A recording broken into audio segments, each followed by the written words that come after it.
बच्चों, एक बार फिर हिंदी ऑनलाइन क्लासेस में आप सबका बहुत बहुत स्वागत है। बच्चों, जैसा कि आप सभी जानते हैं, पिछली कक्षा में हमने पाठ 3 के मौखिक और लिखित प्रश्नों का अभ्यास किया था। बच्चों, आज हम उसके आगे का अभ्यास कार्य हल करेंगे। तो चलिए बच्चों, शुरू करते हैं। पाठ 3 अभ्यास कार्य, प्रश्न संख्या 2। सही उत्तर पर सही का निशान लगाइए। बच्चों, यहाँ पे हमारे सामने एक प्रश्न है जिसके 3 उत्तर दिए गए हैं। हमें सही उत्तर पर टिक लगाना है। तो चलिए हम पढ़ना शुरू करते हैं। एक तालाब में कितने हंस रहते थे? तो बच्चों, आपने जैसे ही प्रश्न पढ़ा आपको पता लग गया होगा इसका आंसर क्या होगा। तो इसका उत्तर क्या होगा बच्चों? 4, 2 या 3? तो बच्चों, पाठ के आधार पर इसका उत्तर है 2। तालाब में कितने हंस रहते थे? 2। अगला प्रश्न, कछुआ स्वभाव से कैसा था? बच्चों, जो कछुआ था उसका स्वभाव कैसा था? घमंडी, झगड़ालू या बातूनी? तो बच्चों, इसका सही उत्तर है बातूनी। जैसा कि आप सभी जानते हैं कि कछुआ स्वभाव से बातूनी था, वह बहुत ज्यादा बातें करता था। अगला देखें, गै पाठ, नदी तालाबों का पानी क्यों सूखने लगा था? बच्चों, जैसा कि आपको पता है हमने पाठ पढ़ा था और हमने नदी तालाबों का पानी क्यों सूखने लगा था इसका कारण हम अच्छे से जानते हैं। अधिक गर्मी के कारण या अधिक सर्दी के कारण? तो बच्चों, इसका उत्तर होगा अधिक गर्मी के कारण नदी तालाबों का पानी सूखने लगा था। ठीक है बच्चों। और बच्चों, हमारा आखिरी प्रश्न बहुविकल्पीय प्रश्नों का आखिरी क्या है? लकड़ी की डंडी कैसी थी? जो लकड़ी हंस लेकर आए थे वो कैसी थी बच्चों? कमजोर थी, मजबूत थी या नाजुक थी? तो बच्चों, पाठ के आधार पर हम इसका उत्तर लिखेंगे मजबूत। कैसी थी लकड़ी की डंडी? मजबूत। ठीक है ना बच्चों। चलिए अगला प्रश्न देखें हम। बच्चों, हमारा अगला प्रश्न संख्या 3, जो सही कथन के सामने सही और गलत के सामने गलत का निशान लगाइए। तो बच्चों, आपके सामने ये वाक्य दे रखे हैं, आपको ये बताना है कि कौन सा वाक्य सही है और कौन सा गलत। ठीक है बच्चों, देखो हम पहला वाक्य पढ़ते हैं। 2 हंस और 1 कछुआ एक तालाब में रहते थे। तो बच्चों, ये बिल्कुल सही वाक्य है। जब हमने पाठ पढ़ा था तो हमने यही देखा कि तालाब में कौन कौन रहते थे? 2 हंस और 1 कछुआ। तो ये सही वाक्य है। हम ऑप्शन में क्या टिक लगाएंगे? यहाँ पे हम इस बॉक्सेस में टिक लगाएंगे। अगला देखो ख पाठ, कछुआ बहुत कम बोलता था। बच्चों, जैसे ही आपने ये वाक्य पढ़ा आप समझ गए ये गलत वाक्य है, क्योंकि कछुआ तो बहुत ज्यादा बोलता था। तो ये वाक्य गलत है। तो हम क्या करेंगे बच्चों? क्रॉस का निशान लगाएंगे यहाँ पे। ठीक है बच्चों। अगला देखें, दोनों हंस कछुए को छोड़कर चले गए थे। बच्चों, क्या दोनों हंस कछुए को छोड़कर चले गए थे? क्या ये वाक्य सही है? नहीं, ये वाक्य गलत है, क्योंकि दोनों हंस कछुए को साथ लेकर गए थे। तो हम यहाँ पे क्रॉस का निशान लगाएंगे क्योंकि ये गलत वाक्य है। अगला पढ़े बच्चों, कुछ बच्चे तीनों को देखकर तालियां बजाने लगे थे। बच्चों, क्या ये वाक्य सही है? क्या बच्चों ने तालियां बजाई थी? हाँ, ये वाक्य बिल्कुल सही है। जब दोनों हंस और कछुए गांव के ऊपर से गुजर रहे थे तो कुछ बच्चों ने उन तीनों को आकाश में देखा तो तालियां बजाने लगे। तो बच्चों, ये सही वाक्य है। हम सही का निशान लगाएंगे। आगे देखो बच्चों, नदी तालाबों का पानी सूखने लगा था। बच्चों, क्या ये सही वाक्य है? हाँ, ये सही वाक्य है। नदी तालाबों का पानी अधिक गर्मी के कारण सूखने लगा था। तो हम इसे सही वाक्य मानेंगे। और हमारा आखिरी वाक्य क्या है? कछुए ने हंसों को न बोलने के लिए वचन दिया था। तो बच्चों, आप सभी जानते हैं कि हंसों ने क्या वचन लिया था कछुए से कि वह बीच रास्ते में नहीं बोलेगा, और कछुए ने वचन भी दिया था। तो ये क्या है? ये बिल्कुल सही वाक्य है। तो बच्चों हमने इस प्रश्न को भी हल किया। चलिए अगला प्रश्न देखते हैं।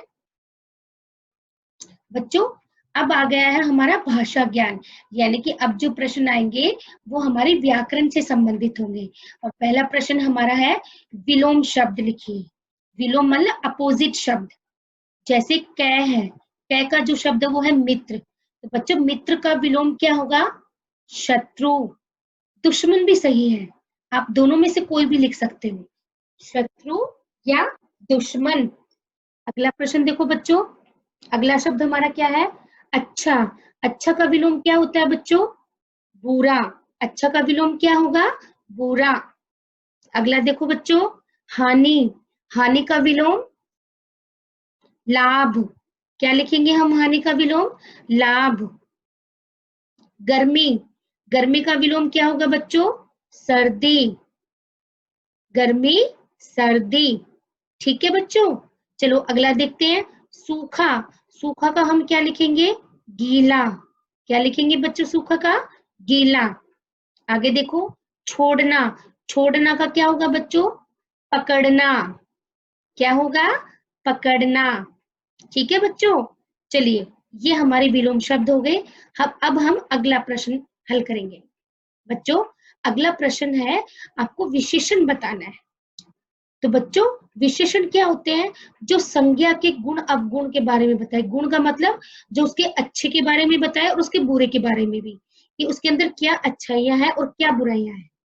जो मतलब ये सब संज्ञा के जो गुण अवगुण होते हैं उसके बारे में जो बताते हैं उसे हम विशेषण कहते हैं। और संज्ञा क्या होती है? कोई भी नाम, फिर वो नाम किसी व्यक्ति का हो, वस्तु का हो या स्थान का हो, इन सभी का जो नाम है उसको हम संज्ञा कहेंगे। जैसे देखिए उदाहरण, मीठा सेब। तो सेब नाम है, फल का नाम है ना बच्चों, तो ये संज्ञा है। और इस संज्ञा की विशेषता क्या है? कि ये मीठा है। तो मीठा शब्द क्या हो गया बच्चों? विशेषण। ठीक है। अब देखो काला कौवा, तो यहाँ पे नाम क्या है? काला तो किसी का नाम हो ही नहीं सकता बच्चों। कौवा, कौवा एक पक्षी का नाम है। और इस पक्षी की क्या विशेषता है? कि वो काला है। तो जो संज्ञा की विशेषता बताए उसे हम क्या कहेंगे? विशेषण। तो विशेषण शब्द क्या हो गया? काला। तो बच्चों यहाँ पे आपको इसी प्रकार विशेषण शब्द चुनकर लिखने हैं। नीचे देखो, जहां पे आपको खाली नजर आता है वहां पे हम विशेषण शब्द लिखेंगे। देखिए विशेषण संज्ञा, तो पहला उदाहरण के द्वारा समझा रखा है। जैसे समझदार मित्र। ठीक है। तो आपको इसी तरह बताना है हंस। हंस की विशेषता क्या थी? कि वो सच्चे थे, बातूनी, समझदार या सूखा। तो बच्चों हम पाठ के आधार पर इसका विशेषण शब्द क्या लिखेंगे? सच्चे। हंस कैसे थे? सच्चे। ठीक है बच्चों। आगे देखो, गै पाठ। तालाब। तालाब कैसा था? तालाब की विशेषता क्या थी? सूखा। तो इसका आंसर हम क्या लिखेंगे? सूखा। अगला देखो बच्चों, कछुआ। कछुआ कैसा था बच्चों? क्या विशेषण शब्द आएगा यहाँ पे? बातूनी।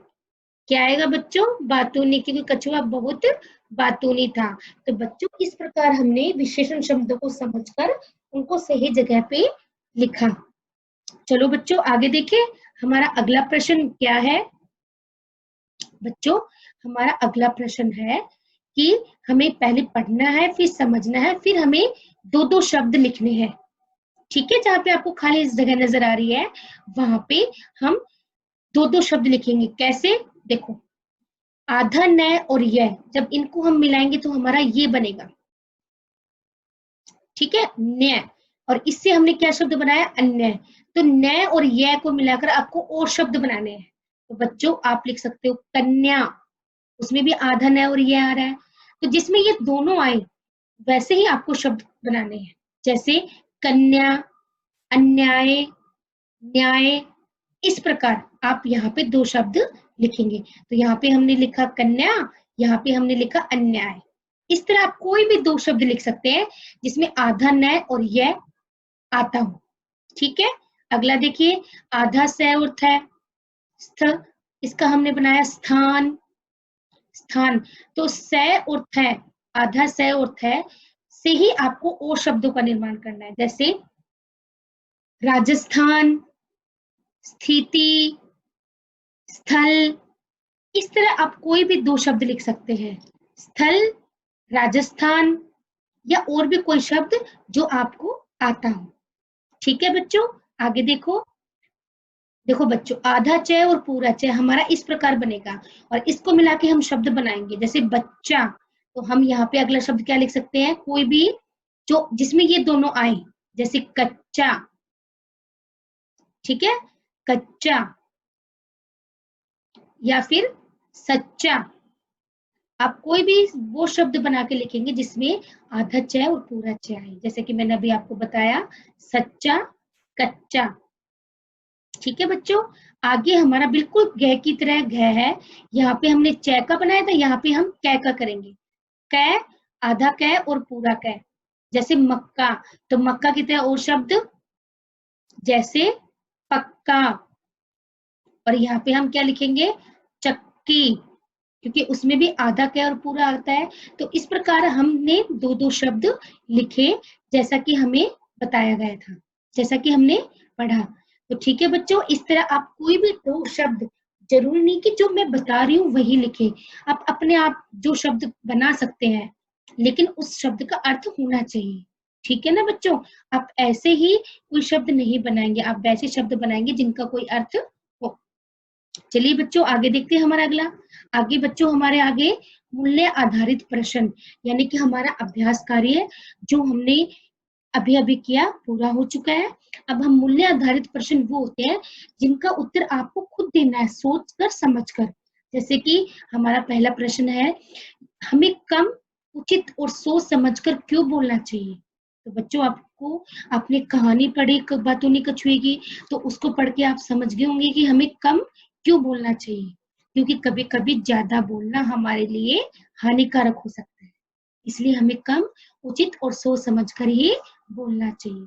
ठीक है ना बच्चों, आप अपनी तरफ से भी कोई और आंसर भी बता सकते हैं।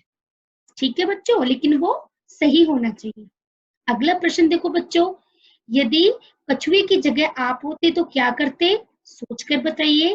तो बच्चों, इसका आंसर तो बहुत आसान है, आप वैसी बेवकूफी बिल्कुल नहीं करेंगे जो कछुए ने की। यदि आप कछुए की जगह होते तो क्या करते। तो बच्चों, मुझे पता है आपका आंसर होगा कि हम बीच में नहीं बोलते। ठीक है ना बच्चों, यही करते ना आप। यदि कछुए की जगह आप होते तो आप क्या लिखोगे, हम बात नहीं करते, यानी कि हम नहीं बोलते। तो बच्चों, इसी प्रकार मूल्य आधारित प्रश्नों का हमने हल किया। तो बच्चों, यहाँ पे हमने पाठ 3 के मौखिक लिखित प्रश्न और अभ्यास कार्य हल किए और उनको समझा। आप इनका अभ्यास कीजिए और अच्छे प्रकार से इसको समझने की कोशिश करिए। अगली कक्षा में हम फिर एक नए पाठ के साथ मिलेंगे। तब तक के लिए नमस्कार।